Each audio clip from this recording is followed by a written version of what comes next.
computer. Hello, everybody. Welcome to our chewing cooking class. This is kind of exciting. So I'm Ginat for those that don't know me, and I don't know you yet. So I'm happy to have you all here. So let's get right to it. So I've got to let people in one at a time. So I'll just do that. Okay. So today in our cooking class, I have sent you out the recipes, and we're going to learn how to cook brown rice. Then, so that's the first thing we're going to do. If it cooks and cools off and we're still together, then we'll make rice balls with the brown rice.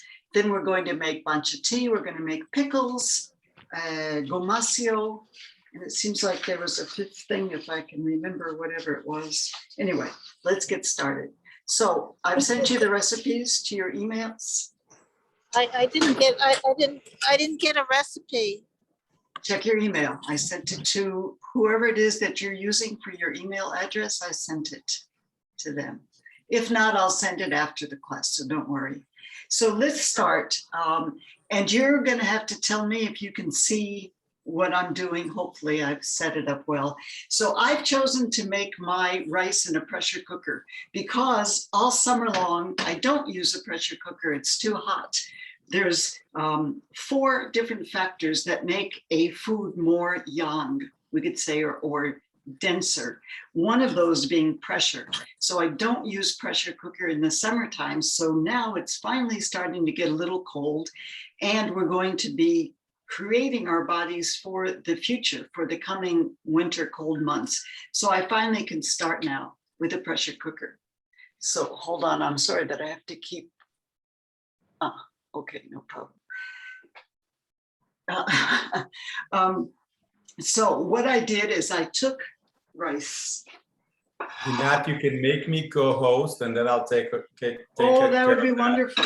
That would be perfect. And I've also put the recipes in the chat, so anybody can download them from the chat.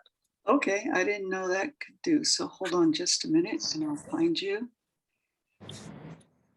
And make co-host. Perfect. Okay, so now you can let people in and monitor chat or anything. If someone writes on the chat and it's important, let me know, and then I can respond. Okay, so I took brown rice, which I measured.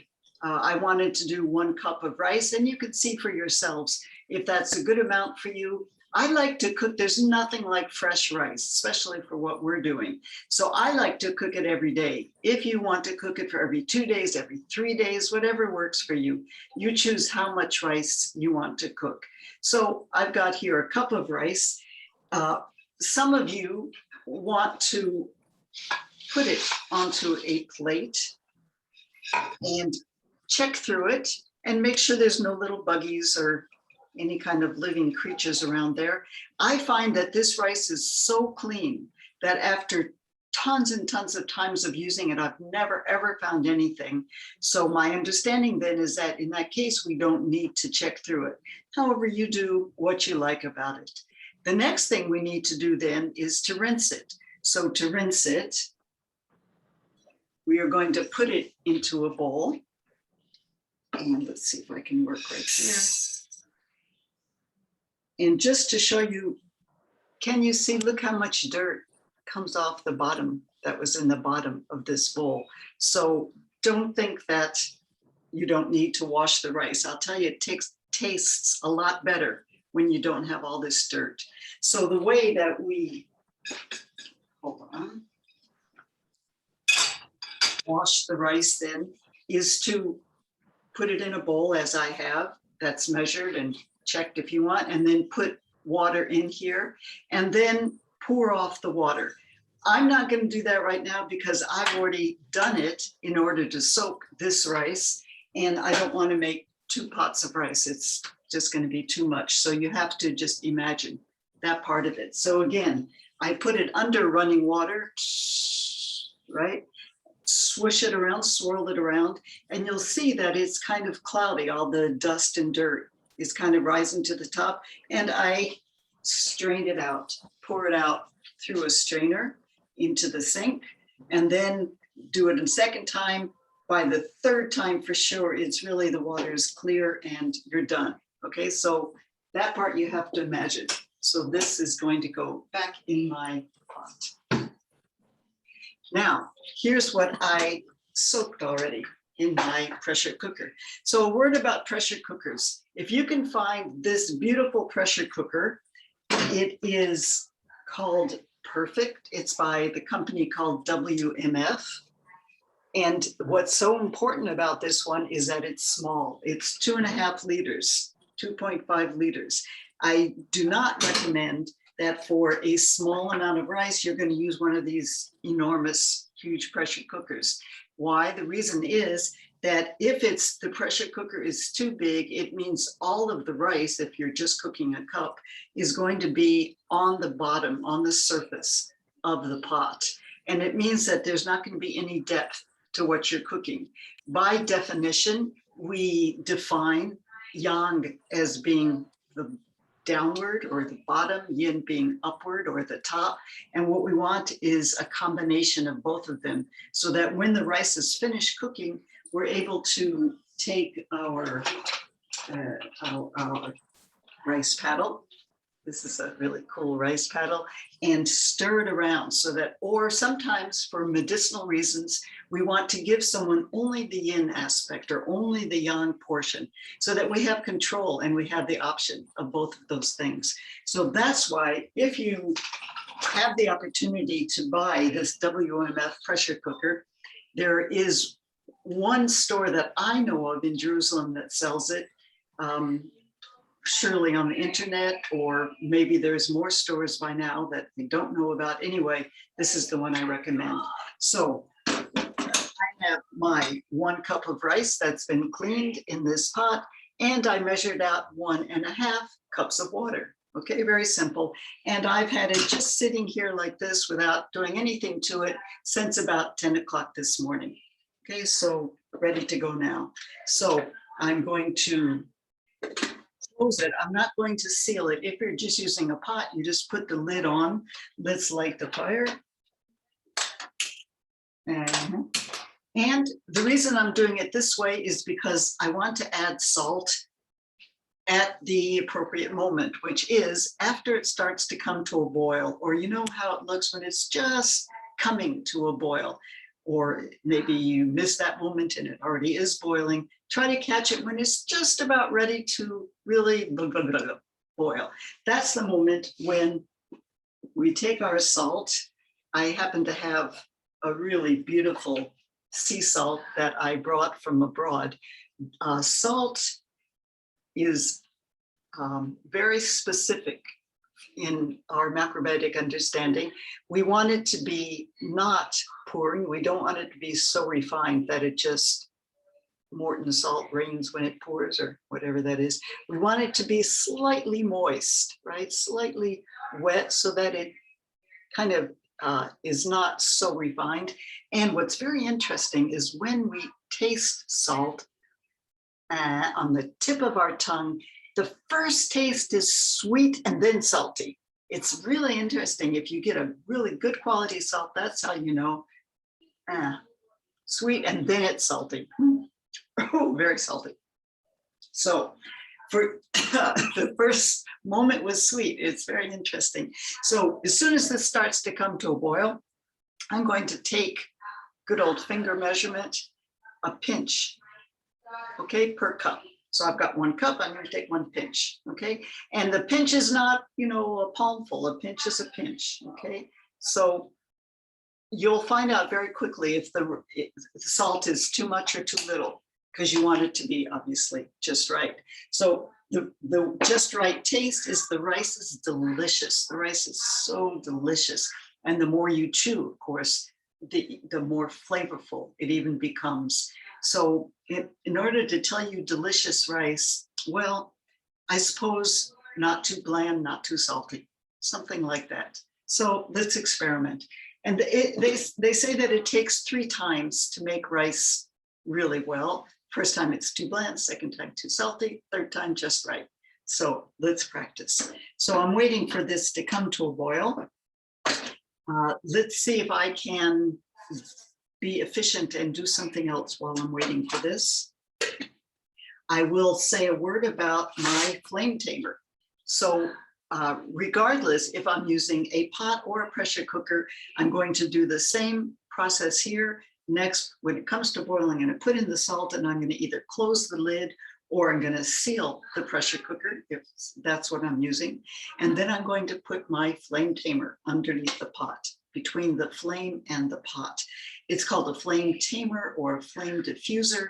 The reason I'm using this is so that the fire is not all concentrated at one point, but rather it more diffuses or spreads out. Flame spreader, I've heard. And that way it hopefully will not burn the rice. If you don't use this, it's pretty much guaranteed that you're going to burn the bottom of the rice. If that happens, it happens. It's not preferable. These things are 10 shekels in the tambour, in the, what do you call it, store? Or any kind of store wherever you live. They're really inexpensive kind of things, and they're called flame tamer or flame spreader. Okay, not expensive. So let's see what's going on. Oh, look, can you see? If I take it off, it'll stop. Can you see that? Anyway, I caught it just at a good time. So the best salt that I've seen in Israel is called North Atlantic. It's not the best salt in the world. It's the best that we have here. So I've got my pinch of salt. Okay. Very good. I'll show you the salt I have in just a moment. I'm going to turn, oh, I forgot to tell you to turn the fire down. Close the lid. And seal it. Okay, so pressure cookers used to be dangerous. They're not anymore. If they were to explode, it's fairly rare. It does happen. The explosion is downward. The way that they're constructed now is that the liquid would go under the rim and the explosion would be downward, not up. So they're not so dangerous and scary. So I've got a low flame, if you can see, flame tamer, pressure cooker, and 50 minutes. In the summer, I do 45 minutes. In the winter, I do 50. So let's say at 7 o'clock, that's about 48 minutes. We can give it a few more after that if we remember. Okay, so if anyone out there wants to put on a timer, if not, we'll just try to remember 7 o'clock Israel time, my time. Okay, good. Now we can go on to the next. Next, let's see if I forgot anything. If anyone's reading the recipes and you notice I forgot something, let me know. Yeah, I think we did all of that. When it finally finishes, I have to let the pressure come down, or if you're in a regular pot, just let it sit for 5 minutes before you start handling it. And then if you have a wooden bowl, that's the best. If you can put it in a bowl and then put a sushi mat on top against any dust or anything. And then I'm going to let it just sit out on the counter. And it's probably, I'm not quite sure how much I'm going to use. Probably I'll use the cup in a day. I'm not quite sure. And I won't refrigerate it. If it's cool enough in the house and I'm going to be heating it up, I can get away without putting it in the electric of the refrigerator, especially for this experiment we're doing, to be so sensitive to our vibration and so chewing so well and cooking so carefully and all of this. If I can avoid using the refrigerator, then I will. If it were hot or for whatever reason I made a lot, then I would do it. If I can get away without it, so much the better. All right. There's a question by Clara. Are you bringing it up to pressure first? Clara, hello. Of course. First, what's first? I'm bringing it to pressure now. I'm not sure what first. I'm bringing it to pressure now. So rice balls we can't do until we get our rice. Tea, that's my next one on my list here. So let's make some tea. So during this 10 days, we're going to be eating as much rice as we like. There's no limit. There's no too much or too little. The only stipulation is that we want to eat when we're hungry. So it doesn't need to be mealtime. It doesn't need to be with or not with other people. It's when we really start feeling hungry, we say, "Ooh, I could eat now." Then we take rice. We can take as much as we want. If we finish it, want more. If we don't finish it, it's just whatever our body is asking for. And of course, chew, chew, chew. So this is a real challenge. The chewing aspect is just practice. What we want to do is to digest or pre-digest, begin the digestion of the rice in our mouths, since our stomachs don't have teeth. So we just chew, chew, chew. And what my practice is I count on my fingers and I say 1, 2, when I'm chewing, 1, 2, 3, 4, 5, and then 6, 7, 8, 9, 10, and then 20, 21, 22, and then 30, and then 40, and try to actually keep the rice in your mouth to get to 100. It's not always possible. Sometimes I've gotten more than that. Just take your time and chew, chew, chew. The meal can take an hour. That's going to stop us from overeating. Just chew, chew, chew. If you want to do something else to distract you, if it gets boring, you can read, you can watch something, you can listen to something. If it's something spiritual or macrobiotic or something, so much the better. It's a little bit difficult to concentrate during that time. What does this thing say? Kirsty Rice has started screen sharing. Kirsty, why are you screen sharing?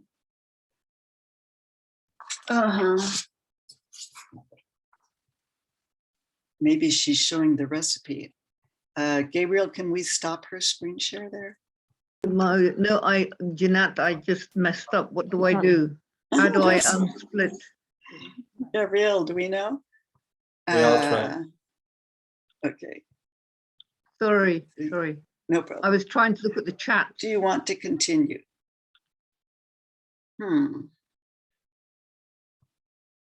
Da-da-da, bum, bum, bum. Well, oh, Yeah. thank you, Gabriel. Are we good? Yeah, I think so. Hold on, I've got something else here. There we go. Okay. Okay. Oh, this one. Very much. So was the question about the 50 minutes being measured after Once it comes it's to on boil, pressure, but from the time the pressure comes up.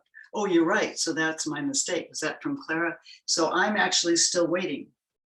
I see my problem here. So I need to turn up the flame, wait for the pressure to come up, and then turn it down and start the 50 minutes. So thank you for that. That's important clarification. All right, so we've chewed. Now we're going to make tea. We have two kinds of tea that we're going to be having during these 10 days. And we're not going to go beyond 10 days. It's not like 10 days is good, let's do 2 weeks. Keep it at 10 days, and then we'll have 3 or 4 days to kind of come off of it. There's no clear preparation for how to enter in. And when we come off, we will be more specific. So we'll get to that at the end. We have two kinds of tea. One is called Bancha Tea. The word ban is, Ichisho ban is the word for 3 in Japanese. A lot of these teachings were brought over from the original Japanese teacher. So Bancha, it's also called Kukicha, the same thing, means the same thing. And the other kind of tea is brown rice tea. So Kukicha tea. Here we go. So Kukicha tea, right? Also called Bancha tea, and in English it's called twig tea. In French, thé de toison, because the idea here that the tea has dried and dripped all the what, I don't know, out of it for 3 years.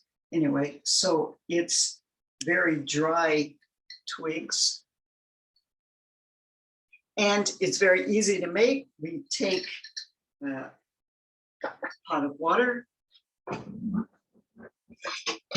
And this you can do as much as you want to in advance. If you want to use a teapot or just a regular pot and put in, let's say, a cup of water, however much it is. That if you're, I mean, I can't say if you're a big drinker because we're limited to 3 cups max a day.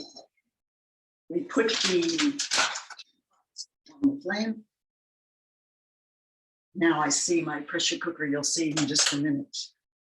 It's going to come up.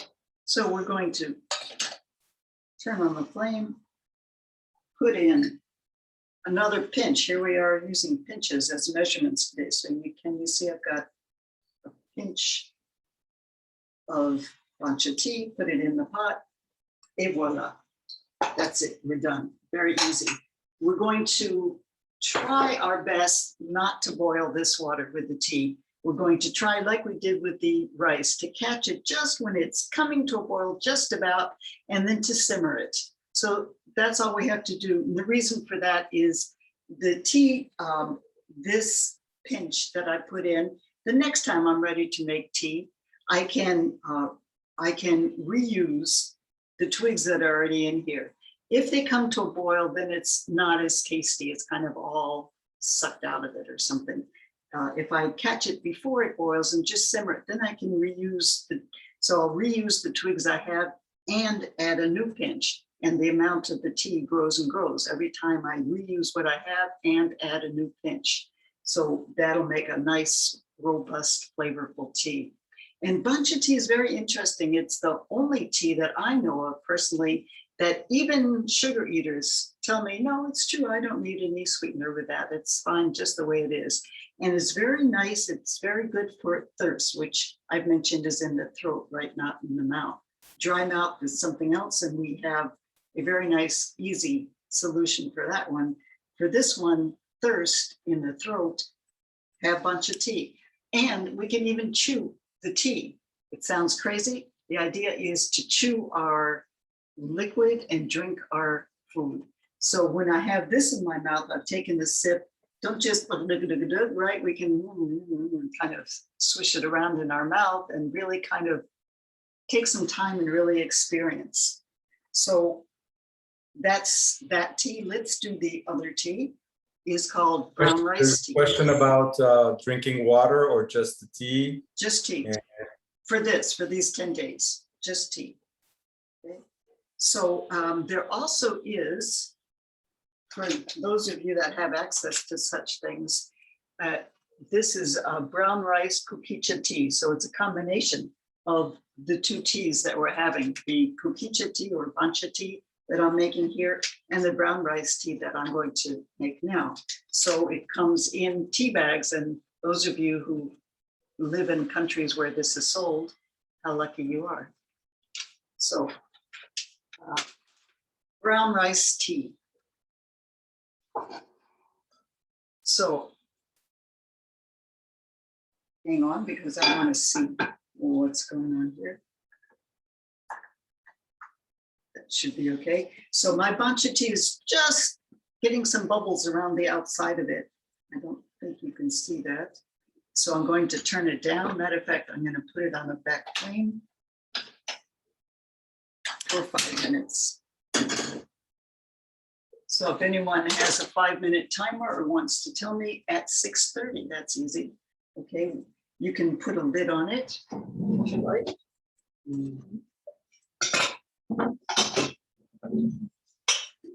Okay. To make the brown rice tea, I have a cast iron pan. If you don't have it, that's no problem, that's fine. I obviously don't recommend Teflon or one of those things. I also, for cooking, I don't recommend aluminum. Other than that, any kind of stainless steel is fine. So I'm going to take a tablespoon of checked and washed rice. And the reason I'm doing a tablespoon is for demonstration. You can obviously do much more than this if you want to. Put it in my pan. Turn it on. And, excuse me, if the rice is wet from washing it, then you can start with a big flame. And we're going to do the same thing when we get to making the sesame salt condiment. If it's dry like mine, I washed it this morning and it's already dry, then right away I want to turn down the flame. Okay, don't get caught. Even this is kind of a big flame here. And what I'm going to do is just roast the rice. So let's make sure with my trusty rice paddle. This is the same rice we eat, right? Same kind of rice. Organic, short grain, round brown rice. So please buy organic. It is, unless for any reason it's not available. I say sometimes that I buy my health. I spend my money on top quality ingredients. I was going to show you my salt. And this is salt that I actually carry in my suitcase. It's a good quality. It's called Muso. It's one that's available 100% seawater salt. There are other brands. Let's see if I have any other ones. No. And if you don't have access, then. So my pressure cooker is not coming up to pressure. Maybe because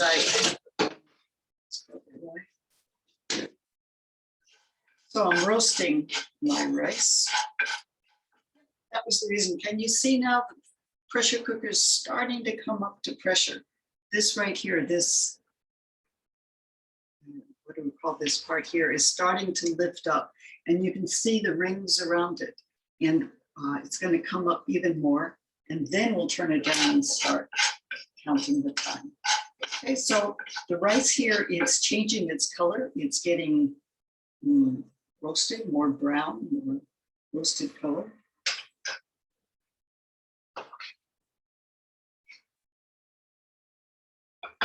This is a kind of strange pan here. The handle comes off. It's rather strange.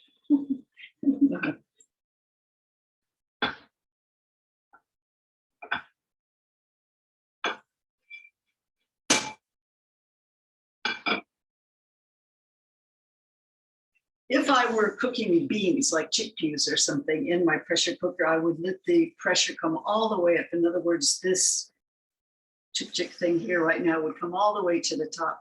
As it is now for the rice, that's enough. I don't need it at full 100% pressure. So now finally I can turn it down. I can put the flame tamer underneath it and I can count 50 minutes. So that's going to be my time at 7:20. So if anyone wants to write down 7:20, or we can train our memories to remember at 7:20 my time, or 20 after, wherever you are, that we turn off the rice. So this rice is roasted and our tea is beautiful. Let's turn that one off too. Can you see the color of the tea? I don't know if you can see the color of that. Let me get a spoon. First, let me take the rice out because it's still in this hot pot.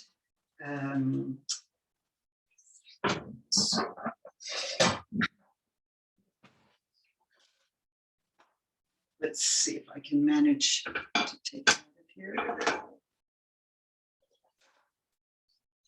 There we go. This is the strangest pan. Right. So I now have my roasted rice in my pot, and the same way I did the Bancha tea, I'm going to pour a cup of water on top of this and bring it to a boil.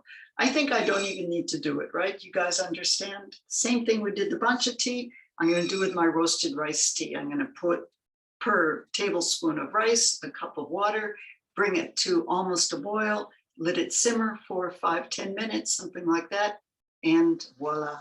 Okay, anyone need me to do that? Silence is deafening. And let's see if I can show you. Are you able to see the color? Yeah, there you go. This tea, it's very nice. It's kind of a light brown, we could say. And we are going to strain it. I have this beautiful bamboo strainer. You don't have to have that. I just happen to have it. So I can strain it right through here into my cup and catch the twigs from the Bancha tea or the rice tea, and then save them up for the next time I'm going to cook some more. Okay, so voila. Oops. And I want to make sure my pressure is up on the rice. So let's just make sure that I don't lose the pressure. So these two dishes we consider done, right? Unless there's questions. All right. What's next on our list? Where is my list? Here it is. Okay, so next one, let's make pickles. Oh, I love pickle making. A question by Robin, 3 cups Bancha, how much brine rice tea? I do a tablespoon of rice per cup of water. Does that answer it? Okay, I pickles. think she may be asking if we can have more cups of rice per rice tea. Or Yeah, you it's can. just 3 cups of liquid per day. Is that the Yes, that's right. prescription? Okay. If, in other words, if she's asking, if you are asking, Robin, can you use more than a tablespoon of rice per cup of water? Yeah, sure. Not what Why she's not? asking. I don't see any problem. The rice, what Yeah. do we do with that rice afterwards? She's asked, I think she's I would- asking how I much would- liquid all, right, go ahead. Correct. Yeah, how much liquid we could have all together. That's correct. 3 cups yeah. a day. 3 cups So a day. yeah, so that could be divided between the 2 types of tea. Yep, for sure. Perfect. Thank you. Pickles. Pickles are sometimes daunting to a person. It's very interesting that the cleaner, if you don't mind that word, a kitchen is, the better the pickles pickle. And by the word clean, I'm using meat as a pejorative. If we have bacteria from animal products, it's more difficult to make good quality pickles. If that's what you got, that's what you got. As you're able to influence your household, good luck, to eschew animal food or yourself, pickles will come out better and better. So you'll be able to see the improvement as you go. So the pickles that we are going to make for our purpose are going to be made with shoyu. And there's a word that Macrobiotic folk like to use, which is shoyu, which we created in order to indicate good quality soy sauce. The word really doesn't mean anything other than that. And in Israel, we used to get shoyu until a few years ago, and all of a sudden we didn't get it anymore. I don't know why. And now we get tamari instead. So tamari is fine. It's just as good. It's a little bit different from shoyu, and it's not significant. It doesn't matter. So I might kind of revert and say, put in the shoyu, and forget that I really want to say, put in the good quality soy sauce, or in my case, put in the tamari. So here's the way that this is going to work. We are going to take a nice clean jar. It doesn't have to be this fancy one. If you have just a regular jar with a lid or whatever receptacle you have, it doesn't matter. And in the bottom, I'm going to put in a piece of kombu. So kombu is welcome to the world of seaweeds, K-O-M-B-U. Kombu is a kind of a seaweed. And what's beautiful, and I'm going to put it in the bottom of my jar. What's beautiful about seaweeds is their energy is this.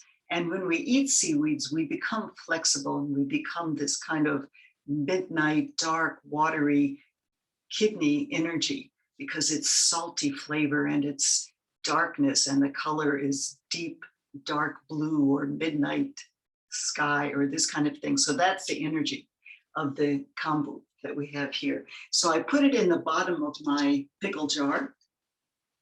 Then, hold on, I have to organize myself a bit here. Then I'm going to cut vegetables. So I chose, let's see, can you guys see me while you're here? Okay. What we're looking for ourselves for our 10-day project here is to pickle root vegetables. Normally I could do broccoli or broccoli stems or cauliflower or pickles. Obviously, you know, people even say cucumber, meaning the word pickles or cucumber, pickled cucumbers. Anyway, that's an option. For us right now, we're going to use root vegetables. So I have, if you have daikon, that's perfect. I don't have any yet up here. It should be coming soon. So I've got carrot, I've got radish. If you can find the bigger radish, that's a little bit easier than these small guys. It doesn't matter. And another one that I took out and returned to the fridge is kohlrabi. I had two of One of those. the poor fellows has fell down. We have to redeem him. I had four radishes. No, you picked him up. The guy who fell down, you picked him up. It's I fine. thought I had four, and now I have three. Anyway, and kohlrabi. So in order to wash your vegetables, oh, there it is. I found it. Okay, in order to wash your vegetables, I have this beautiful coconut fiber brush that is also, I'm just introducing so you see these things. Obviously, you might not have one or access to one anyway, and I use it to wash underwater. I use it to wash my vegetables. It's very good. Kind of, they come in two different sizes. So if you don't have it, whatever it is that you have available to wash. So knife. I have 2 or 3 really good quality Japanese knives. The weight of them is balanced, so my hand just fits around it. I mean, I've spent years looking for good quality knives, and I don't let anybody touch them. If my granddaughter lives with me upstairs, if I see her touching my knife, I give a geschrei, don't touch my knife. So she knows. So let's start with the carrot.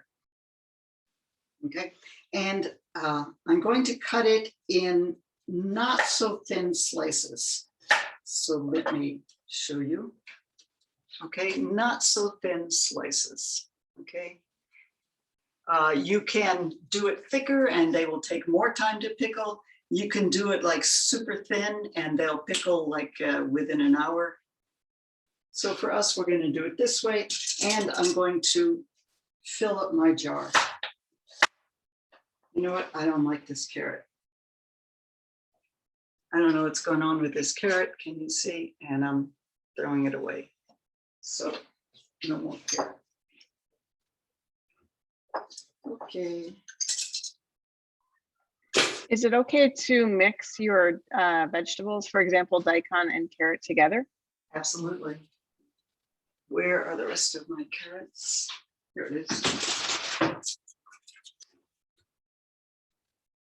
So,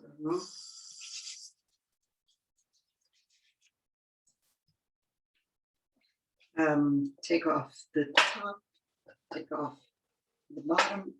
Some people don't like to take off the bottom. They like just to take the dirt off of around it.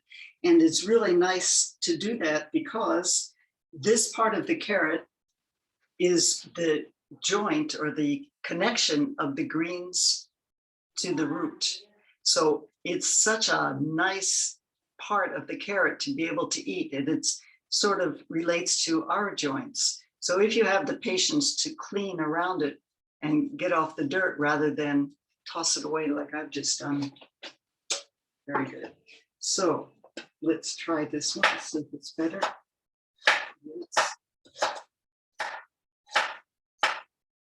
All right.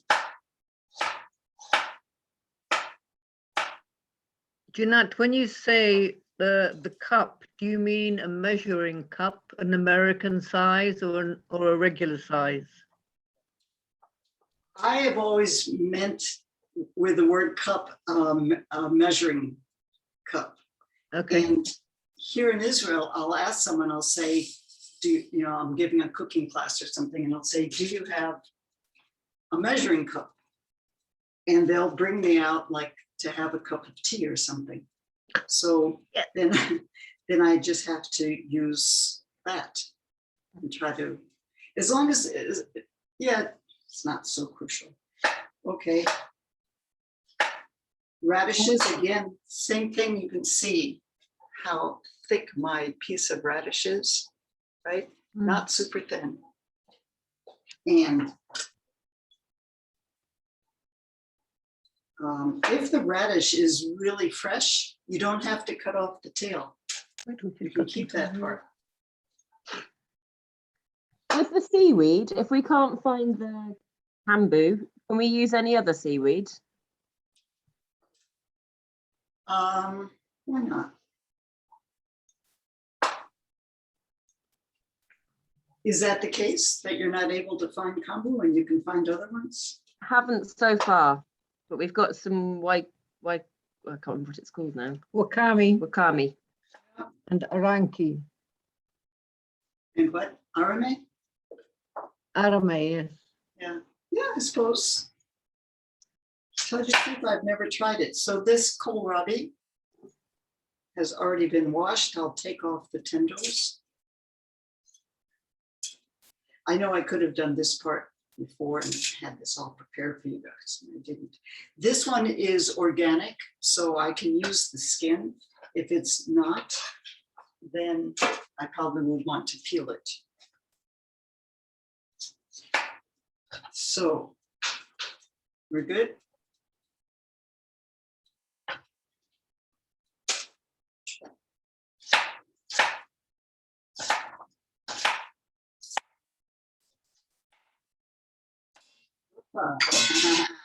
Careful. If the knife is sharp enough, I won't hurt myself. It sounds kind of counterintuitive.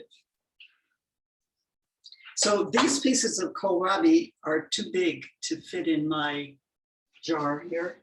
So I'm going to cut them down just a bit.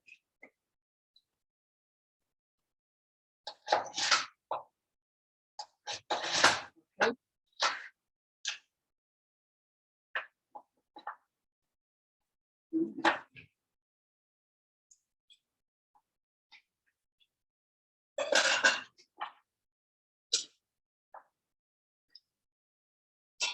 So you can see my jar is starting to fill up, and I'm going to actually be a little bit careful about how I arrange them so I can fit in the max. I'm going to keep going. Need something? That's okay.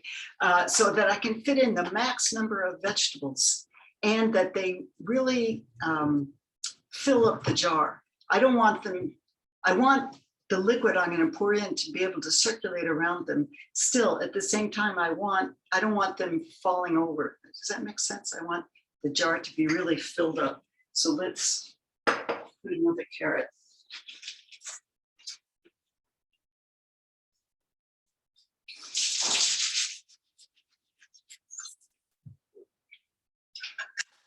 So I'm taking off the top because it's all black, if you can see. And this time I'm not going to be lazy because I called myself on that. And just scrape around, clean around. There. There. See? So now I can use the bottom of it too. And I'm cutting the carrot. Can you see on a diagonal rather than cutting here, right? I'm cutting on the diagonal. The reason for that is It's not the end of the world. It's a good habit to get into. When the carrot is growing, we said that the greens are here. Upward by definition is yin, downward by definition is yang. So we have, even without the greens, we still have the top of the carrot and the bottom. The bottom that's deeper in the earth is more yang. So when I'm cutting on a diagonal, I'm kind of getting both of those energies. So I'm having a more balanced experience, more balanced cut of the vegetable. Again, nothing happens if you don't do it this way. And it's a nice habit to develop, that I cut this shape of daikon or carrot or vegetable burdock on a diagonal rather than just in rounds. Okay, so when I cut, I stand firmly. I'm not kind of standing around, right? I'm standing well. I have my fingers on the vegetable curled in. Can you see like how my fingers are holding the vegetable? So every slice of the knife is hitting my knuckles, and I don't have any fingers extending out like that. So this is a skill, cutting skills. Once you get it, it takes a little bit. And once you get it, your kitchen work is cut in half, because the time is not spent on putting the rice in the pot or whatever, cooking the beans. The rice is spent on, the time is spent on cutting vegetables. So it's a good skill to be able to know. And let me put these in.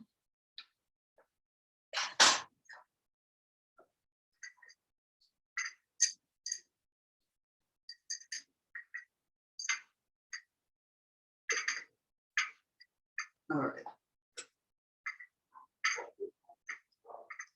So I could keep on going, and I kind of feel like I don't want to take your time.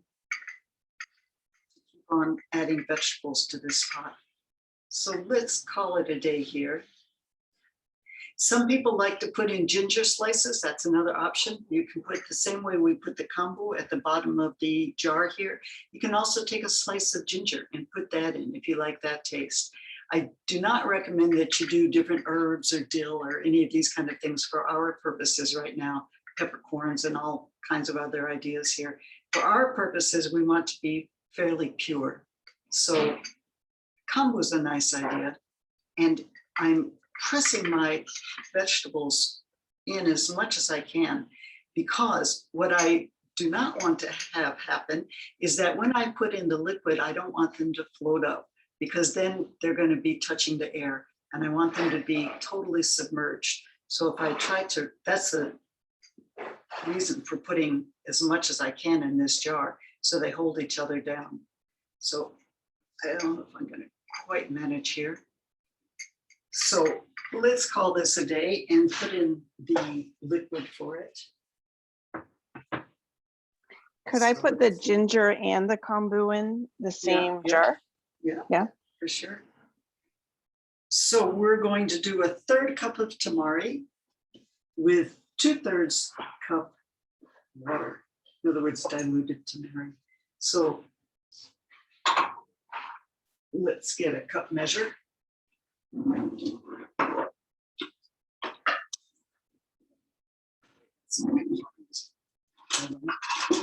Let's use this one. 1/3 of a cup. Oh, wait a minute. Okay. 1/3 of a cup.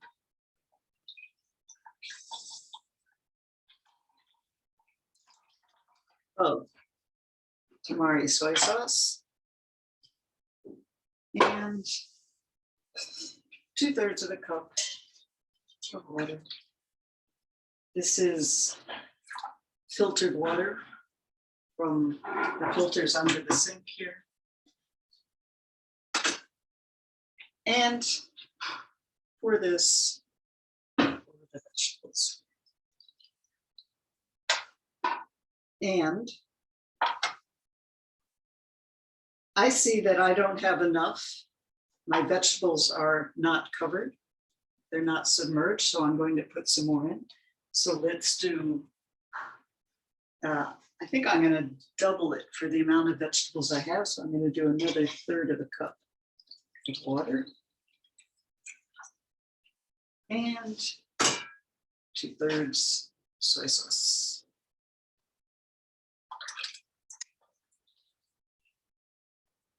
And I'm about out of that. Let's try this one.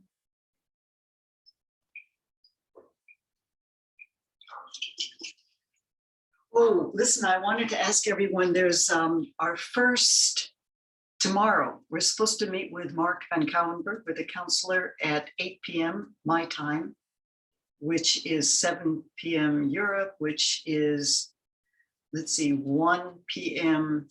EST.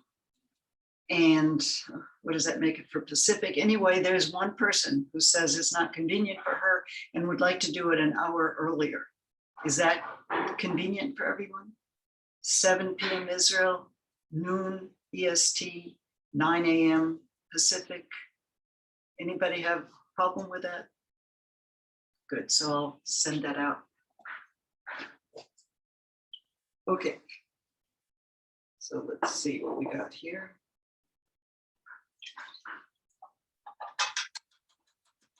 Okay.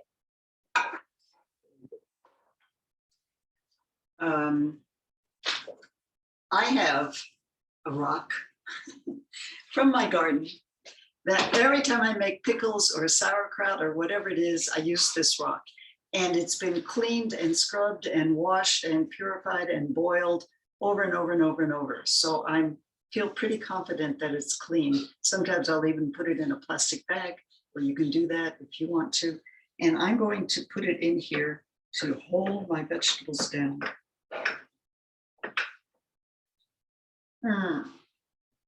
Okay, hopefully that's going to hold them under the water, under the liquid. Then I'm going to put it on a plate because it always sloshes over. So put it on a plate and voila, I don't close. I mean, I can put a cloth or something if I want to. If it's a jar, I do not close the lid because I want it to mix with the air. That's why I'm saying if you have animal quality bacteria, it's not going to work quite as well. What can you do? So I leave it open like this, and it probably will take this time tomorrow or even a little earlier. It might be ready. You can just taste it. If it tastes raw, it's not ready. If it tastes too salty, in addition to tamari pickles, we also have salt brine pickles and umeboshi pickles, other kinds. If the pickle in whatever system is too salty, then we rinse it off. And if it's still really like, oh my God, really salty, then we can even soak it in water for a few minutes or something, a half hour, something like that. So if the pickle does not pickle, if it's like, it's just not doing anything, either you could need more time or possibly you could need more salt, or in this case, our salt is the soy sauce. So that's done. I'm going to leave this sit out. Maybe I'll add a few more vegetables after I say goodbye. Okay. Questions next. Pickles. Yay. Check. So we've done tea, 2 kinds. Rice is doing. We've got pickles done. Oh, someone just said yay. Oh, Gomasio, the sesame seeds and the now salt. we're going. Very good. So Gomasio is the next one here. Goma is the Japanese word for sesame. Shio is that word for salt, sesame salt. And it's a really nice condiment for a couple reasons. One reason is that sesame seeds are too small for us to really grind them with our teeth. We can't really crush them and get them broken down in our mouths. And another reason is that sesame seeds have oil, natural oil, like we've got sesame oil that is made from seeds. So when we have oil is yin, it floats above water, right? So it's a yin kind of food. And that's sesame, and then salt is more yang. Salt is one of the most yang elements we have. So they're a very good combination. for example, a newborn baby or a very young baby in a year old or something like that is really growing a lot. It's a yin process where they start out as very, very young, this tiny bundle of human being, and they grow very quickly. So they're becoming more yin. So we don't want to give young, very young babies salt. For that reason, we don't give them oil, because when we have oil, we need to have salt. They balance each other, right? They're a good marriage. So we don't give very young or also very old people. When we're born, we're very young, then we grow and flourish. And when we get older, we start to shrink. We start to get more young again. So that's a good time to stop, especially having fats that come from animals when we get older. And many old people, I notice, just naturally are not so attracted to animal products anymore. Maybe dairy products still, because it's more kind of like baby food. And we can make good quality macrobiotic substitutes for traditional dairy foods. Still checking. I still have pressure, I just don't have too much. So, and I haven't pressure cooked for half a year, so I've a little bit forgotten all the tricks. And each pressure cooker, you know, is kind of its own specialty, how it works. So let's make the gomasio. So the first thing we're going to do then is take sesame seeds. And we've got two kinds. We've got tan sesame seeds, and we've got black sesame seeds. So sometimes use one, sometimes use the other. Black versus tan, which one's more yin, which one's more yang? The black one is more yang. It has more minerals. And if a person or the weather outside is more yang, let's say a type A person or very, very hot weather, we want to use more yin product, and vice versa. In the winter, maybe we want to use black sesame seeds. I think that I have black sesame seeds somewhere and I'm in the house.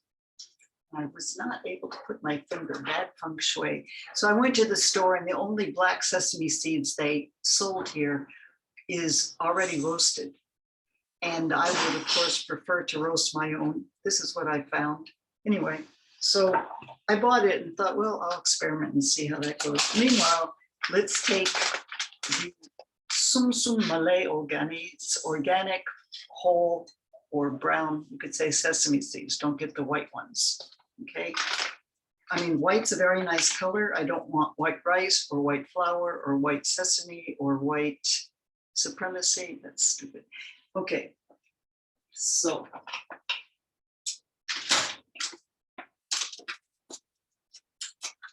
Okay. So I'm going to start with, I put it here. So I'm going to start with the salt. I'm going to take 1 tablespoon of salt. And for our purposes, we're going to make a fairly salty gomasio, which is going to have 1 tablespoon of salt and 14 tablespoons of sesame seeds. Now, Mark said that he's going to check each one of us and tell if one person needs more, one person needs less. So let's teach today 1 to 14, and then you'll see if you personally need any adjustment to that. So I'm going to roast a tablespoon of salt. And as soon as it starts to get kind of cooked flavor, can we say kind of a chlorine smell or something, we'll transfer it immediately into my suribachi. So the suribachi is this beautiful bowl that has grooves in it. I don't know if you can see them. And I have a pestle, and I'm going to use it to grind the salt and then the sesame seeds into it. If you don't have such a beautiful suribachi or any kind at all of suribachi, do what you can. If you have a mortar and pestle, that, you know, a coffee grinder, hopefully something that you can do by hand. I know it seems easy and convenient to use electric something and like that. And especially for our purposes, this 10 days, we really want to have our good quality vibration and not kind of energy. Same reason that if you have any possibility at all of using gas cooking and not electric burners, especially for these 10 days. It's really important, really a good idea. To the degree that if you have an electric range and that's it, I knew a man one time who was healing from pancreatic cancer, which is one of the most difficult of all conditions. And he had an electric stove and he bought a camping gas. Actually, he did more than that. He was a rich man named Norman Arnold. He bought a motorhome. And in the motorhome, he had gas flames and he backed the motorhome up to the back door of his house so that he could go in and out. Might be a little bit cheaper just to buy a camping gas. And for the purpose of these 10 days, to cook your rice on gas, if at all possible. If you can't, you can't.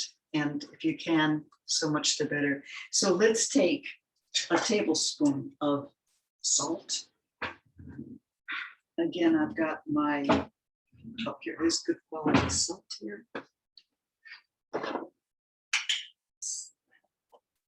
And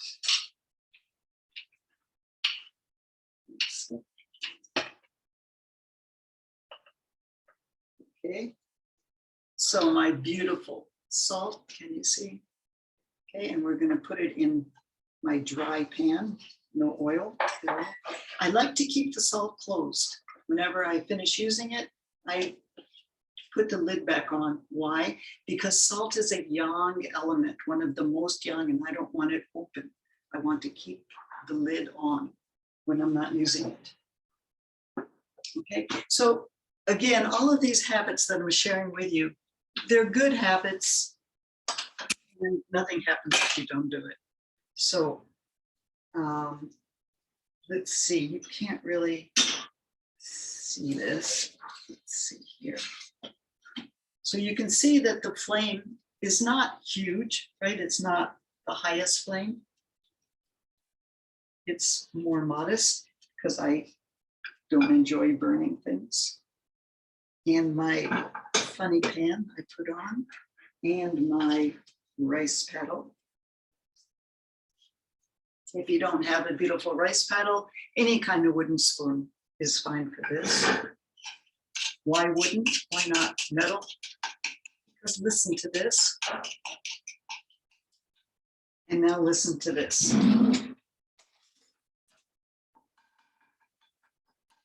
Which one's nicer? Good reason, right?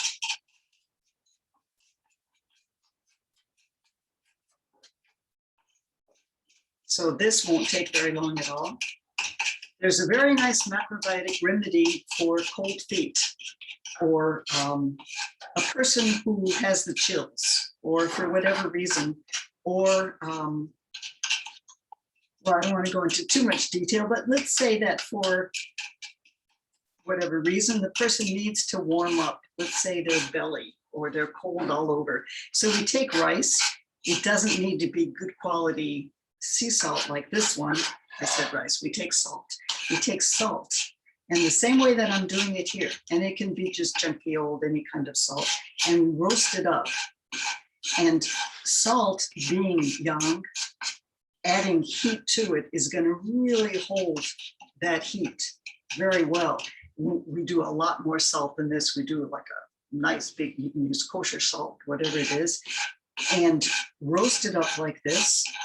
And then you put it in a sock or a pillowcase or something like that, and put it on the person's body, usually on their tummy, on their stomach, or somewhere solar plexus, somewhere around here, and put some blankets over the person. Boy, they'll be warm all night. It's a wonderful remedy. Or put it by their feet. Okay, so I don't know if you can see the color is changing just a little bit here. It's not quite white.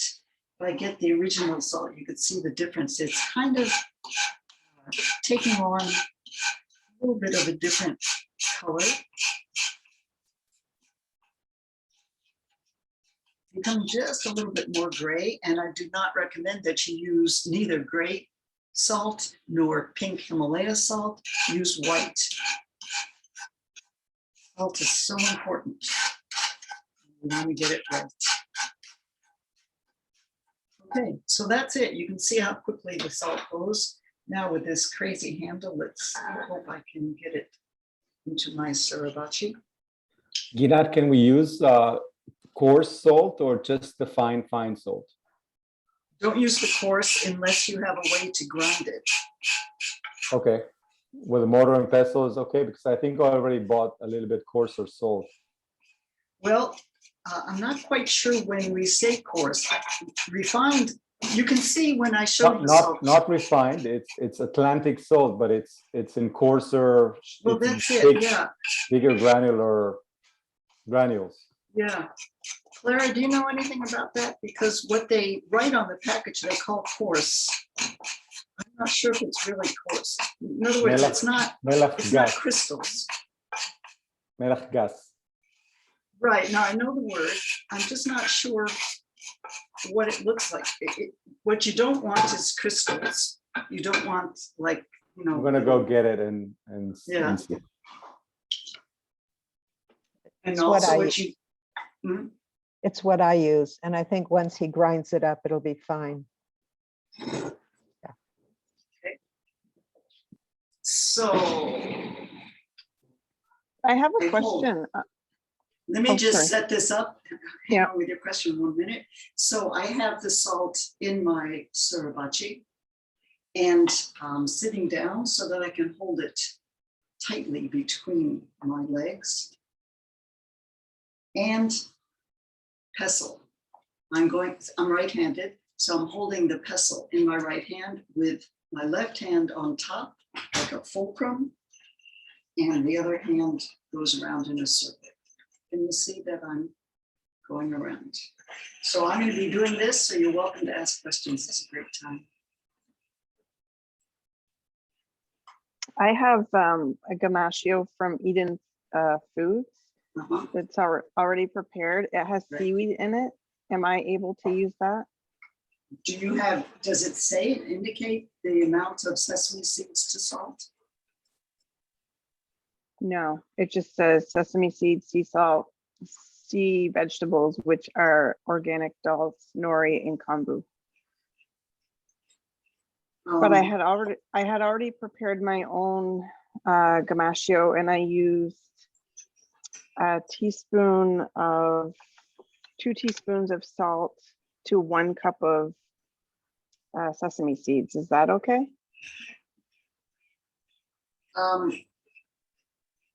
The only answer I have for you is that we want our proportion to be 14 times sesame seeds to salt. And I'm not sure what you just told me, what proportion that works out to. Okay. I'll have to calculate it. You can come in because the things up there. What? Do you have a box to give me? A box? With like food and school? Okay. So Ginat, if I have like small crystals, is it okay if I grind them, or should I get something else altogether? So that's it. So if they sell in the store something that doesn't just pour, remember when I showed you how it was kind of moist and it didn't just pour through, that's too refined. And I'm just not sure about when they write on the packages here, what it is that you're really getting for those words. So probably. It says answer is what- 100% white Atlantic Right, salt right. and no Right. No, I'm just not sure about the word refined or not, what they mean. it by doesn't that. say refined. It doesn't say Right, that because it's it says refined. coarse. Yeah. In other words, we've got 2 choices, refined or coarse. And I'm not sure refined if it means that it just pours. No, refined is a chemical process. Fine is just grounded and it's still Atlantic salt, not processed. Refined Right. means processed in some way, like chemically processed, and they do that for salt. So I'm And not that talking- makes it poor. no, it's just bleaches it in a way. They make the Well, you're talking us into the crystal, the one that you got the coarse. And then if you grind it, that would be fine. okay. And I have an extra sriracha, Gabrielle. If you want to come over, I'll lend it to you and then you could easily grind it. this way. Ginat didn't tell you that we're neighbors. We live across the street. Yeah, we live across the street from each other. We've got several Jerusalemites here, several Israelis. So now I'm going to measure out 14 times, and I'm looking at my clock for the rice. I'm going to measure out 14 times the sesame seeds. So first of all, I have to wash them. So this one I have to do with the sink, so you're going to get my back. I can't figure out any way around that. So let's take 14, hold on, 14 tablespoons of sesame seeds. So I know that 16 tablespoons is a cup. So let me measure out. I've got a cup measure. So I'm going to measure out a cup.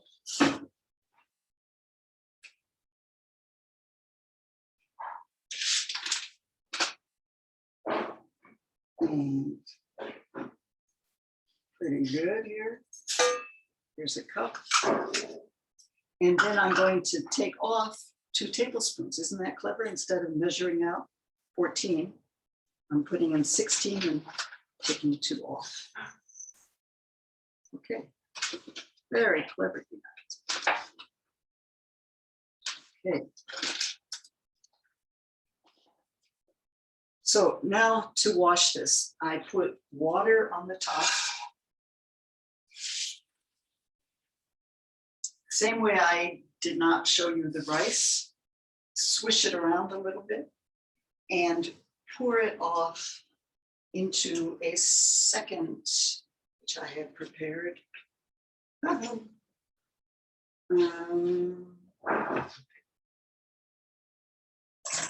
get another one.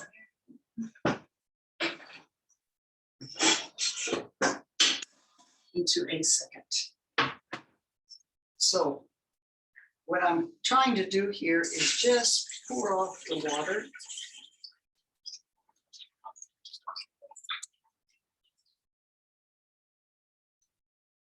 And go back and forth this way.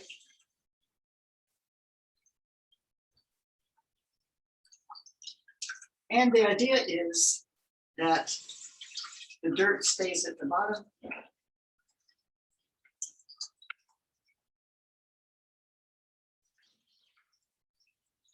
Actually, yeah, so the sesame seeds stay at the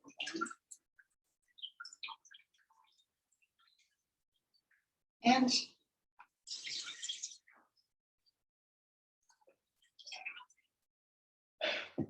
let's now take it and run it through a strainer.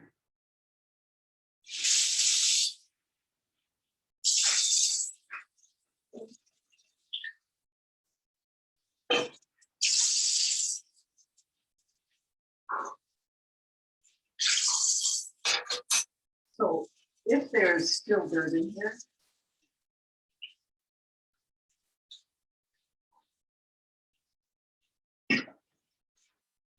it'll get poured off.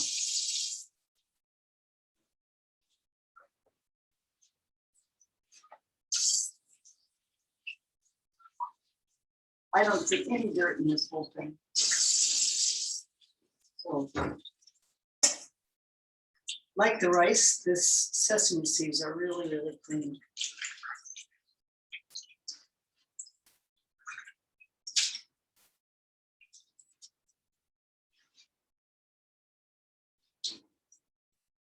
So because I don't want to boil the sesame seeds, I want to roast them.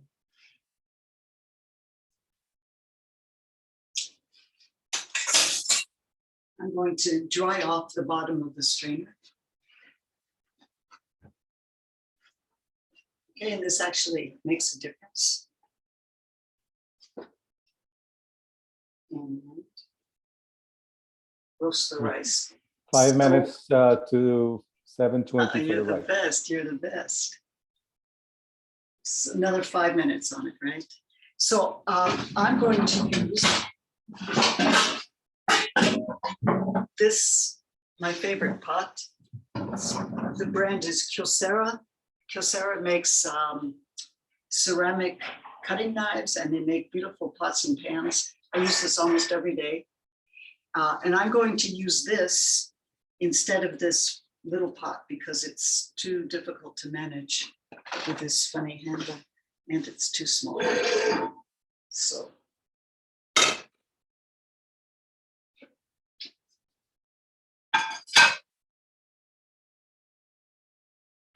So I think on my next shopping spree, I'll go look and see if I can find some cast iron big pot like that.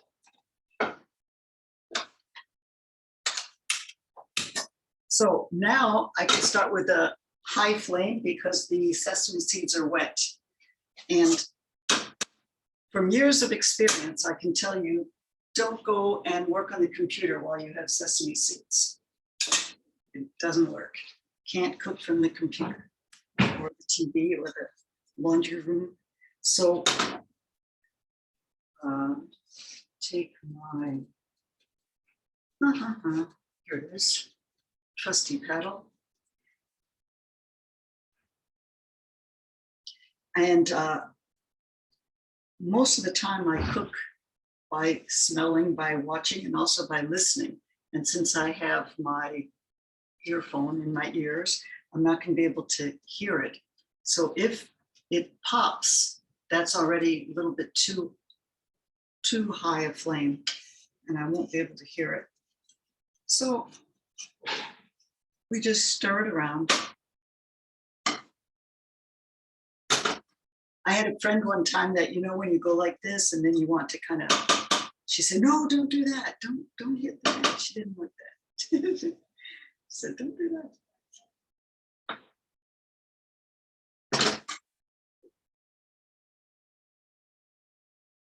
La-di-da, la-di-da. Clara asked if you don't wait for the pan to get warm. No, because there's no oil. It's not like we're putting oil in the pan. Can I just, sorry, go ahead. No, just to tell everybody that you can unmute yourself and ask questions. You don't have to type it in the chat. Ginat, can I ask? Can I go back to the pickles? Yeah, just a minute. Hi, they were supposed to have call today. Let me just answer my nieces. How Okay. about 1 hour? Go ahead. In the proportion for tamari and water, is it a third tamari and 2/3 water, or the Yes. other way around? The way you got it. Okay, so it's like, so as you said. Yeah. That would be really salty otherwise.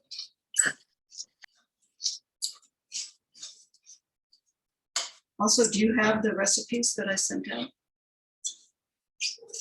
Because it should be in there. Good night. Good. Can I speak? Can you hear me? Hi. Hi. How much did you buy your pressure cooker for? I'm finding like a couple $100 for that pressure That's right. cooker. Yeah, they're It expensive. is? Yeah. Oh, and it's It's a- WMF. Yeah. Yes. I don't know what that stands for. It's a once in a lifetime investment. And can we do without the pressure cooker if we don't have one? I didn't hear that. Can we do without the pressure cooker if we don't have one? I'll tell you, if you're only in this game for 10 days, you can definitely do without it. If you're in for a lifetime, for the long term of health and well-being, then invest. I say that I buy my health. Okay, so this is drying. You can see it's not sticking so much to my paddle, a little bit. So I definitely want to turn down this flame. Yep. And we'll keep going a little bit. No, nothing yet. And the way that, there's a few ways to know when the sesame seeds are ready. One is they'll slide off a dry spoon, right? Take it like that and they'll just go up, no way, right? It's full of sesame seeds. So when they slide right off, they're ready. And the other way, a really fun way to tell, is that we take a sesame seed and between our thumb and our little finger, can you see? And I'll try to crush it.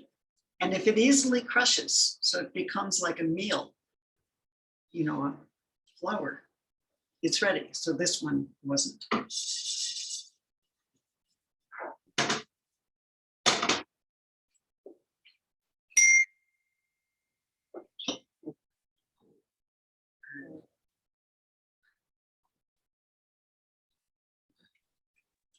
It's 7:20. Okay. We'll turn off the rice. Thank you very much, Gabrielle. And if it were a regular pot, I would not touch it. And if it's a pressure cooker, I don't touch it. Just let the pressure come down. And then we'll be ready.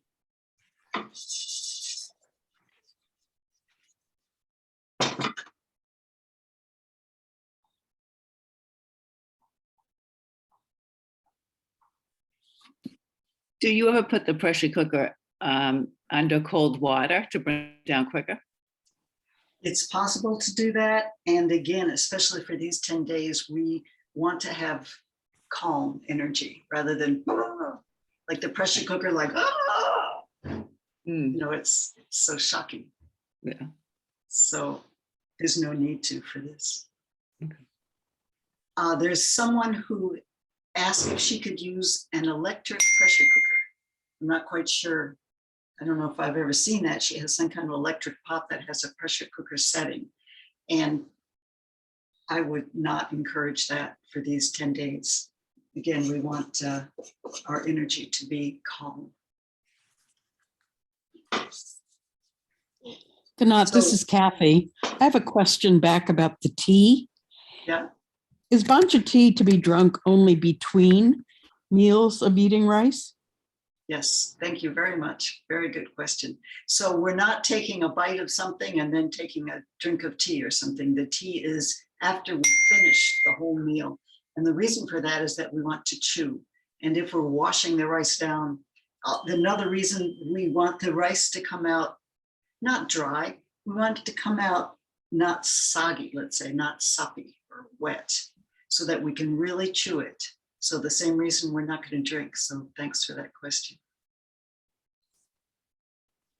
I have a question. Sorry, I'll put my camera on. Is it okay to interchange the way I cook the rice between boiling and pressure cooking, or can I choose one or the Absolutely. other? Okay. What do you Is mean it by okay? change? Like, Well, some days if I pressure Yeah. cook, some days I boil. I But see, yeah. can we also just boil each day and not pressure cook at all? for sure. Yeah, okay. There's another way that I used to do. Maybe Clara remembers this, where you take a pot, when you get a pot. Then I would put in the rice, the usual process where I bring it to just about a boil, put in the salt, and then I would take a dish towel, something like that, and I would somehow wrap it around the lid. Anybody remember this? Trying not to burn the towel. And I'd wrap it around this way and it with the lid. And it was interesting because it would absorb the steam and bring it back down. So it wasn't a pressure cooker and it wasn't, I don't know, we can try that method. It worked pretty well. So that's an option. Okay, we can experiment with that one. Can I ask what the benefits of doing that was? Is it faster or texture of the rice or? Yeah, it makes a delicious rice. It's not faster, if that's what you want. It's the same amount of time. Yeah, I was just wondering what the purpose of the tea towel was. Yeah, it's very interesting. Let's experiment with it and see if we like it. I kind of remember it as being a substitute for the pressure cooker. The pressure cooker still takes 15 minutes to cook. 50, yeah. Really? 15 though, yeah. Yep. And then 1 hour if you do it just boiling. No, same 50, same 50. time. Oh, interesting. We used to put a little bit less water for the pressure cooker than for boiling. And I don't think it makes a big difference. Again, you'll experiment because I'll show you what it's supposed to look like. The pressure's almost down, it is down. So I might be able to open it. Yep.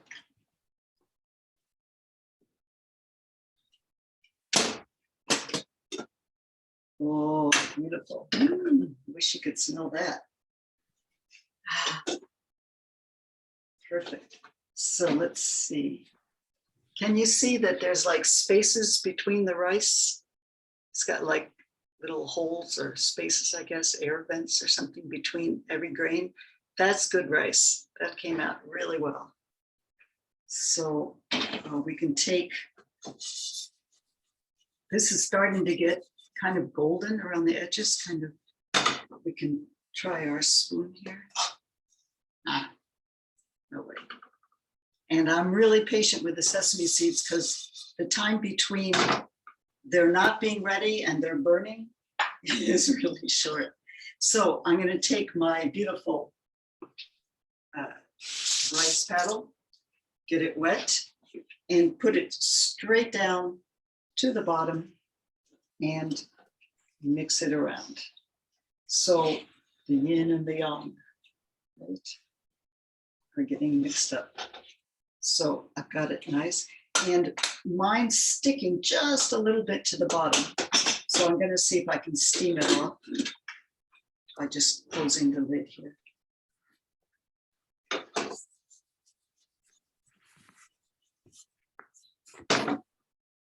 The Gomasio is such a nice complement to the rice. The rice, when it's fresh particularly, and anytime, is delicious. And the more you chew, the more delicious it becomes. And then putting the Gomasio on top of it, it's as good as it gets.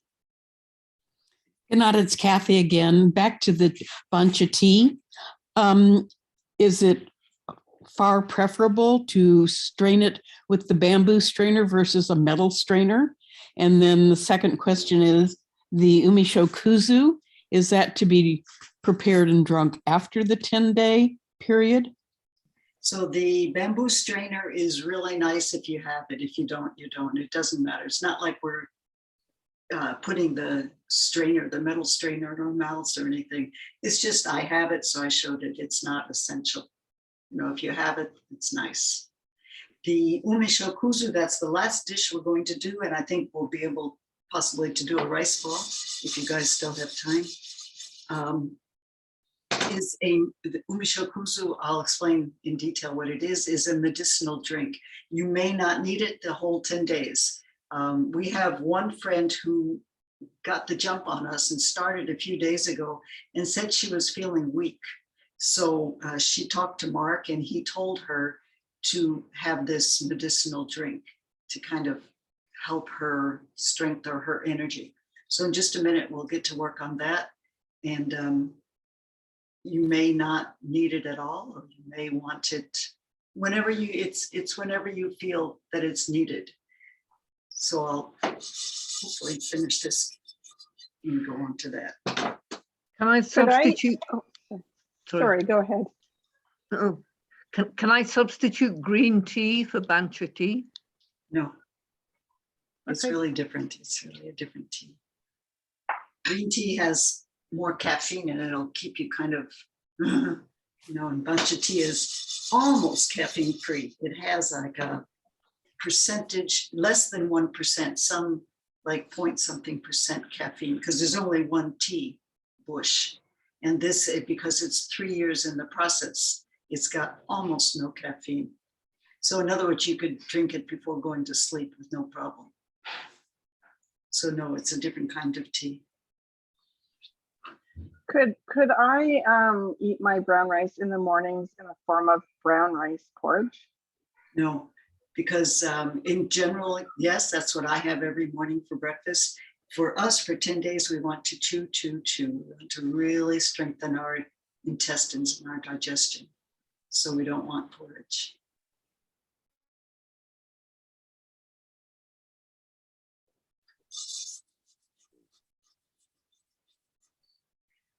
Well, I'm going to multitask and not burn the sesame seeds and show you the ingredients for our last dish is the UmeShoKuzu.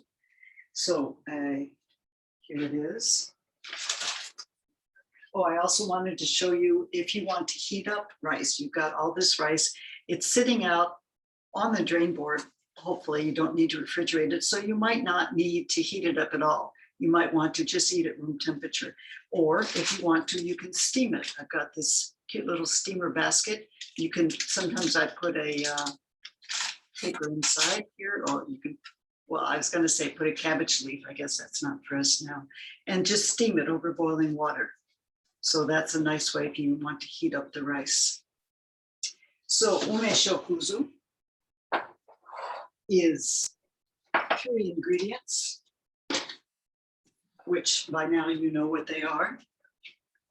The first one is Umeboshi. So Umeboshi is, we say it's a pickled plum. Actually, I think it's more like an apricot or something, but it's pickled. I went one time to a farm in California where they had these apricot trees where they were growing and then pickling them to make them into umeboshi. And the umeboshi,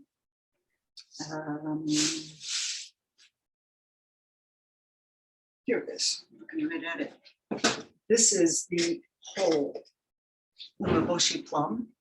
Can you see the whole plum? That's one option. And I don't remember, it seems like in Israel, they sell one and not the other. And I can't quite remember which one we get and which one we don't get. So these are the whole plums. And this one is the same thing that's made into a paste, umeboshi paste, made from the plums. So either one and both are fine. You don't have to worry about having one and not the other. Second ingredient for UmeShoKuzu is kuzu. Kuzu, or sometimes in the US is called kudzu, is a root vegetable which grows very, very deep into the earth, so deep that the farmers have a hard time because they can't grow their plants and it's so deep and they have to really work very hard. So it's showing by that how strengthening it is to our roots, right, to our intestines, because it's such a strong plant. And it has the effect like any kind of starch that it, right, it sucks up. So any kind of liquid or excess moisture or yin characteristic, it's going to help to counter it. It's a very yangizing, making yang effect. And the final ingredient is the shoyu or tamari, UmeShoKuzu, Umeboshi shoyu kuzu. So easy to make. I'm just going to see if we're close here in the sesame seeds before I do that. Pretty close. Did you see this? Let's try once more. What do you say? Yeah. Look at that, it's perfect. So let's try to take between the 2 fingers, see if I can smash it. Pretty much. So before I burn it, we're taking it off and we're going to, on top of the ground salt. Oh, I'm so excited.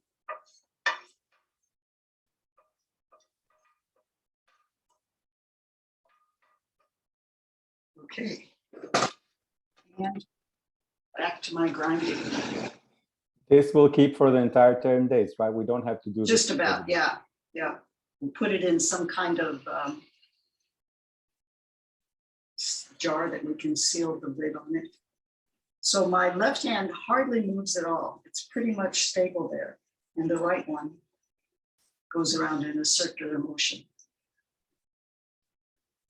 And without giving you any hints, I would like you to pay attention which direction you stir, if you naturally want to do it clockwise or counterclockwise.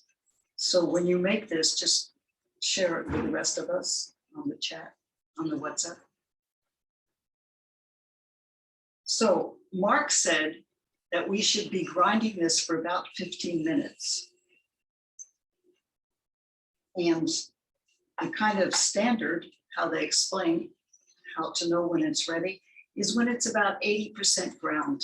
Here and there, we still got some whole seeds, and the majority of them are crushed.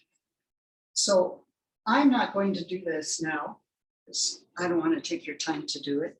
So it's not done. I mean, you can see you can still see the whole sesame seeds in there. And once it cools down, it's going to be much more difficult for me to manage. And if I try to do it, I have it here on the drain board or here. It's difficult to, well, yeah, this is working. I just found it. System muted. Working, it's not so bad. Actually, the stove is actually holding, oops, almost. That's why generally I hold it between my knees.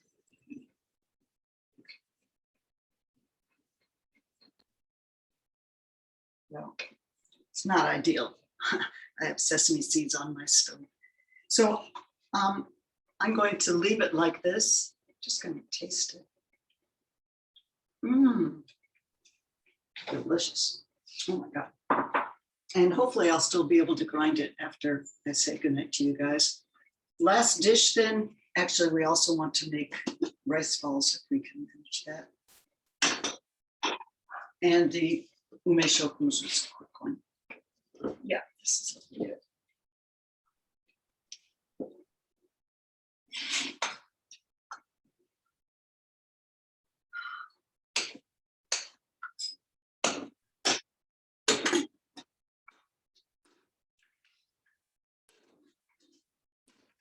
Still going to steam a little bit. Yeah, we're good. UmeShoKuzu. I need a pot and my ingredients.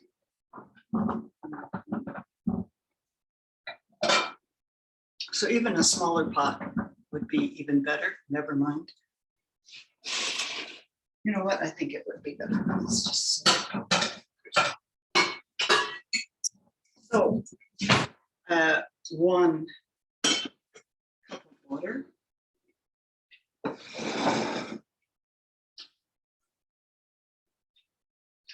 In the pot. This is Umeboshi shoyu kuzu drink. 1 cup of water.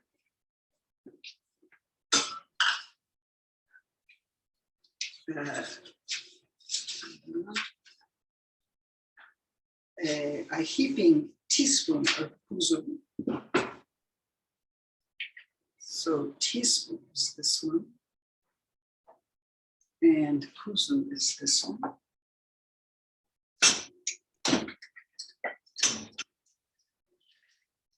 So heaping, right? A nice amount, because the teaspoon's not quite enough. And the kuzu is going to make the drink thick. So if you find out that it's so thick that you can stand up a spoon in it, you've used too much kuzu. And if you find out that it's just not really thick at all, it's just looks like regular water, you haven't used enough. So you play with it a little bit. It's generally a heaping teaspoon to a cup. Then want to dissolve the kuzu really well. So you can use a fork or a whisk. I had a cooking teacher when I was first starting to study macrobiotics who was a princess. She was the most refined person, and just, I was always so impressed with her. And when she taught us this drink, kuzu umeboshi, she stirred it up like I did, and then she put in her fingers and she felt around, and she wanted to make sure that there were no more small pieces of kuzu anywhere in it. So I'm not doing that. And it looks good, and we'll turn on the fire.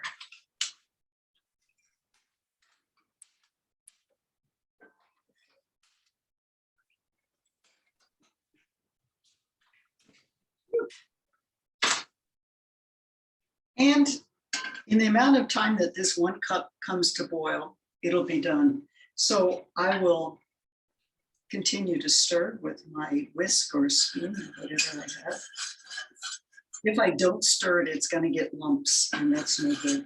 And then I'm going to add the ingredient of the umeboshi. And here we have two options. If you have umeboshi plum, You need to go out. Go out. you'll put in, how much did I say here? Quarter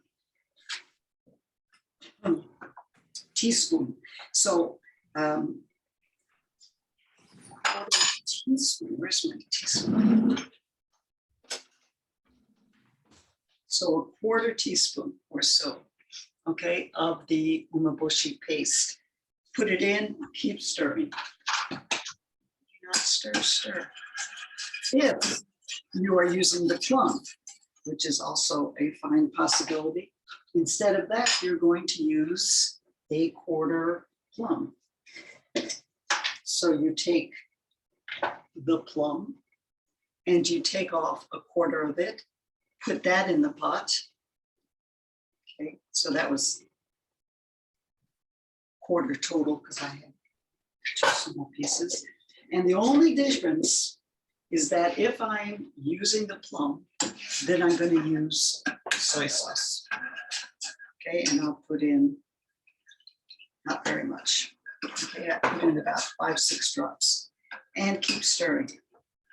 And as soon as it comes to a boil, it's going to be ready. So again, we have water, we have kuzu, we have either umeboshi paste, and that's it, or umeboshi plum with some shoyu, tamari. And that's it. In just a minute, it's going to come to a boil. Turn it up a little. Where'd it go? Yeah. You want to go out? Go, go.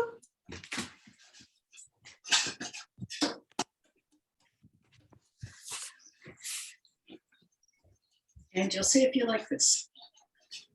I had a friend whose daughter was tested positive for COVID and was having symptoms. And I recommended this drink to her, and her sense of taste and smell came back after taking this. So she was good.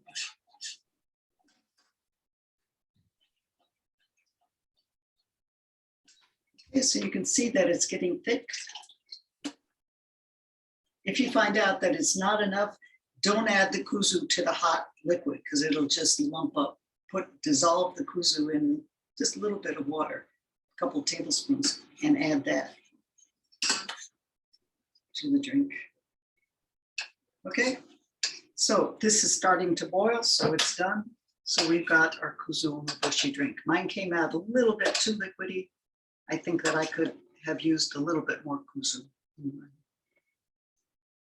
And I think we just have the option of the rice ball. That's the only thing that's left. Is that right for a cooking class? So here's the way we do this. The rice ball is an optional food. You don't need to make rice balls at all. If you don't want to, just eat the rice. It's just a little bit of a variation or a change. Also very convenient if you are going out of the house and you can take your rice with you in some kind of container or jar or whatever way you want to transport your food. You can also make a rice ball, and it's very convenient. Whether we're doing these 10 days or not, it's a nice, easy way to take rice with you. So the way we do that is I'll get,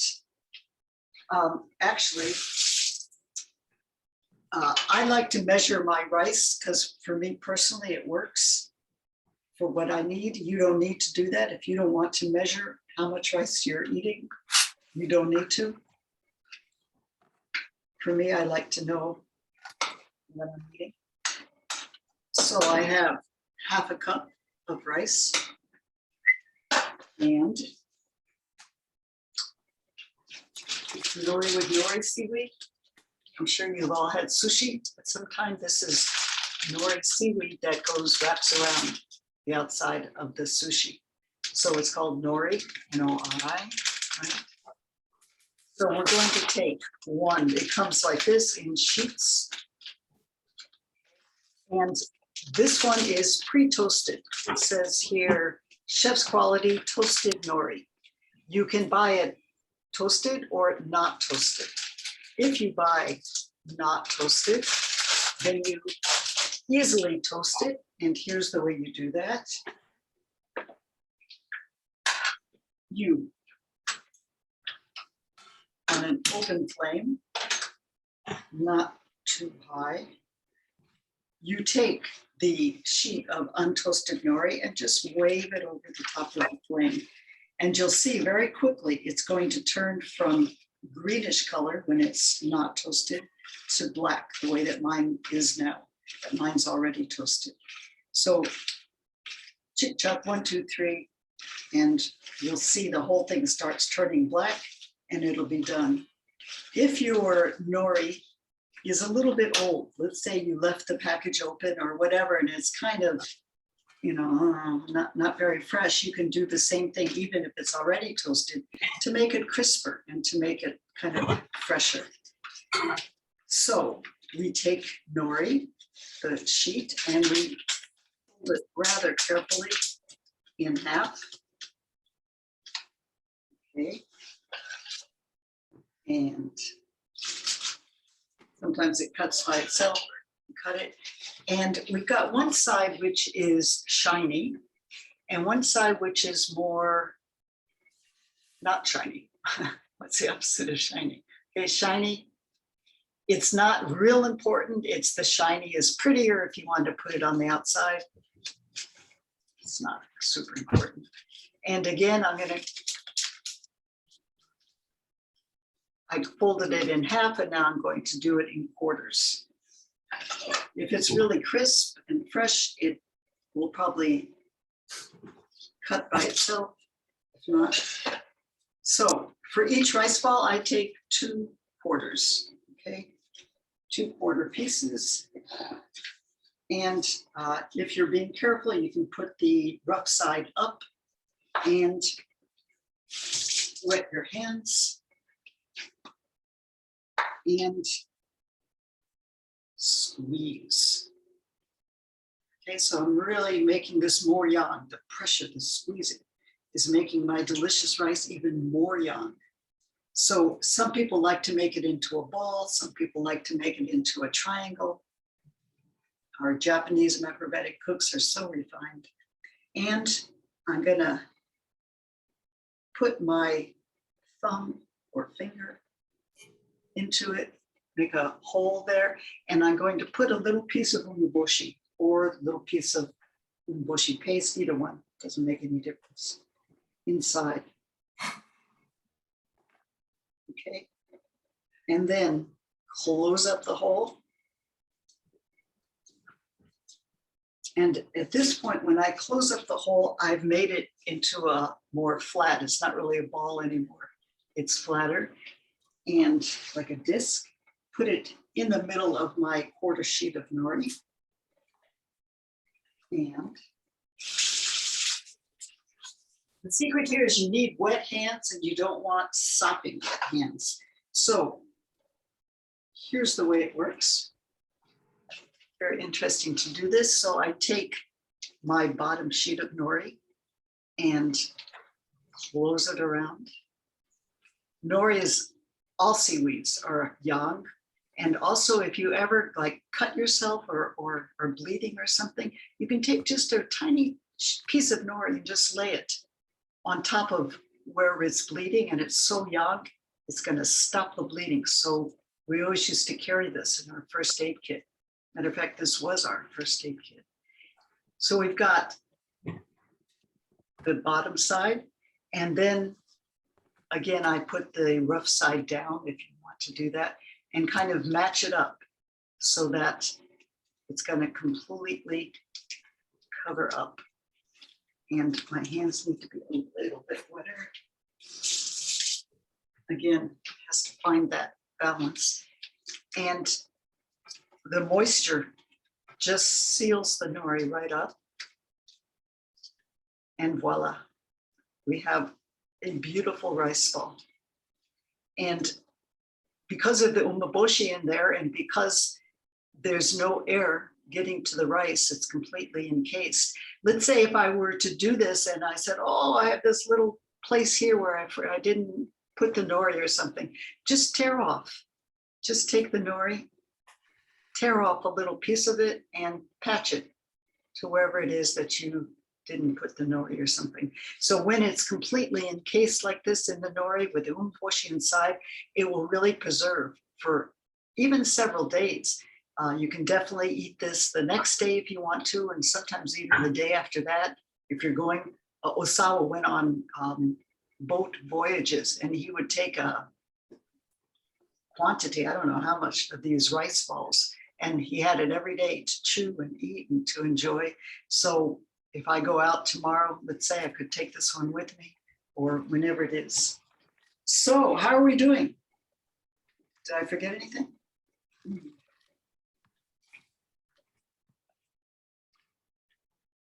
I'm going to keep stirring while you think of your questions.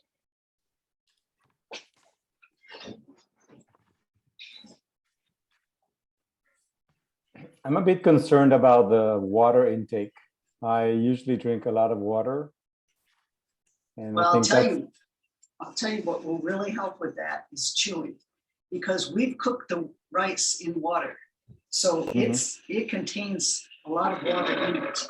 And if you can chew, you'll see that you don't need it. You'll be amazed. You'll be really surprised. And then the water, the tea that you do take it in sips. Don't just guzzle down a cup of it and swish it around in your mouth. You might, maybe the first day you'll be thirsty. I don't really know. And I think it should work out pretty well. Did you drain the water from the rice after you soaked it? No, I cooked it in didn't? the, no. I washed it through and changed the water. And then once I soaked it, I cooked it in that soaking water. When I cook beans, I change that water. I pour it off. When I cook rice, I keep the water and cook it in.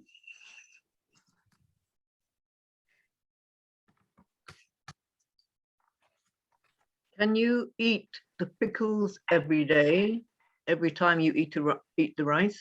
Right, yes. You don't have to, but you can. No, you have to. It's You have really to good eat the do that. pickles with the rice. Yeah, Okay. yeah, because the pickle will really help the intestines and the digestion. And how much pickles are you meant to eat? I was thinking you might ask that. Where's my pickle? Does anyone have the recipes? I have the recipes here, yeah. So somewhere in there, I wrote down, men can eat a little bit more than women. And if anyone can tell me why that is, you get extra points. And I wrote down somewhere about how much. I can't quite remember what it was. Does it have something to do with women being more yin and men being more yang? You're definitely on the right track. And So the pickles would be more yang because they're salty, and so they Right. can tolerate more yang foods. no, you are No? so close. Oh, no. Definitely, you got the right thinking. You just not quite applied it correctly. So then the pickles are more yin, right? Because they're fermented. That's right, Nope. I guess. Yeah. No? Let's say how much. You're right that fermentation is yin. And the fact that they're so salty makes the pickles yang. Right, okay. Yeah. So you're correct that the pickles are yang. Why is Okay. it that men can eat more than women? So then I don't have the answer. Well, you're correct to do yin yang thinking. Okay. I'm sure Clara knows. Yeah, Ginat, you don't say how much pickle you should eat in the recipe book.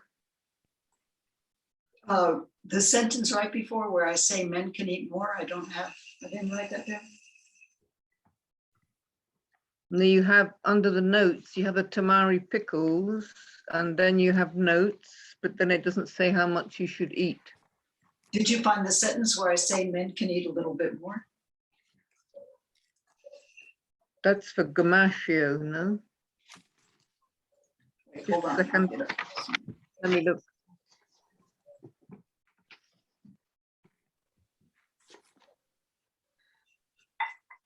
So let's try to think, why is it that men can eat a little more salty food in terms of yin and yang. Your thinking was so in the right direction. There's just one fact that you don't know. Is it because they're more active?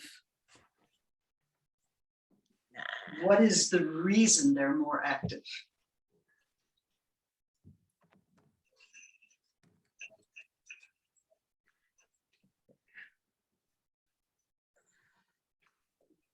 Well, yang is a more active energy. Correct. So they're more young, like we said, but the reason No, why I they're didn't more say young, that. I didn't say that. You said that. like I said. So is that true though? Men are more young, right? That's the fallacy in your logic. Okay, so men are not more young? No. Oh. And now I'll tell you the reason and the Okay. results. So biologically, men are more yin than women. So men have genitals that are outward, whereas women have more inward. Outward more yin, inward more yang. So in that respect, women are more yang than men, right? Also, men more yin in the aspect of,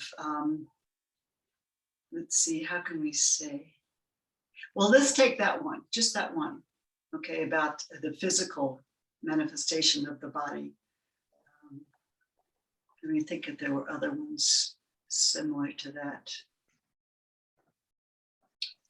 Because the men are more yang, the men are more yin physically, they spend their whole lives trying to make themselves more yang. So they become more masculine, right? More muscular.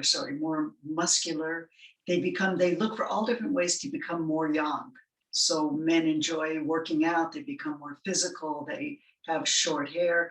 And women who are more yang biologically spend our whole lives making ourselves more yin to balance ourselves out. So we like to raise ourselves up on high heels, we like to grow long hair, we get wavy bodies, we have all kinds of more yin characteristics because basically we're more yang. So for that reason, the men, to make themselves more yang, can eat more salty foods. Got it?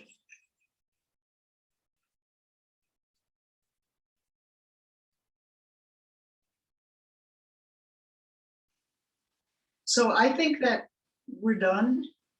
So You can see we can go ahead with that. You can see my Gomasio is much better ground than it was before. I think I can still keep going on a little bit. Did we have more questions? just that we've only found the thing about men being able to eat more Gomasio, but it doesn't seem to be the same thing written in the pickles part. Oh, really? So, okay, then I need to find out how much pickles we can eat. Tomorrow night, when we meet with Mark, let's remember Dr. Van Kellenberg to ask him that question. Okay. Or if I catch him tonight, I'll ask him. He's 11 hours different than Israel. So we don't have a lot of hours in common. Also, is it okay to eat the pickles with salt if we don't find the right choice? Could you repeat it? It didn't. Is it okay to make the pickles with just salt? With just what? Salt. If we can't find tamari or soy. Right, he has said, we can also ask him that, he has said that he wants us to have shoyu pickles. And I didn't ask him why not to do salt brine. So that's, I don't know. Yes. Okay, question for tomorrow. Can I ask you, is there a meeting tomorrow with him? Yes, it's supposed to be originally tomorrow night at 8 p.m. And this one friend has asked if we could make it an hour earlier in Israel time, 7 p.m. So 7 p.m. tomorrow evening, Israel time, which is noon EST, which is 9 o'clock Pacific. And we have one Hungarian friend. I don't know, she hasn't, she said yes, and then she's kind of gotten lost. So I don't know if she's coming or not.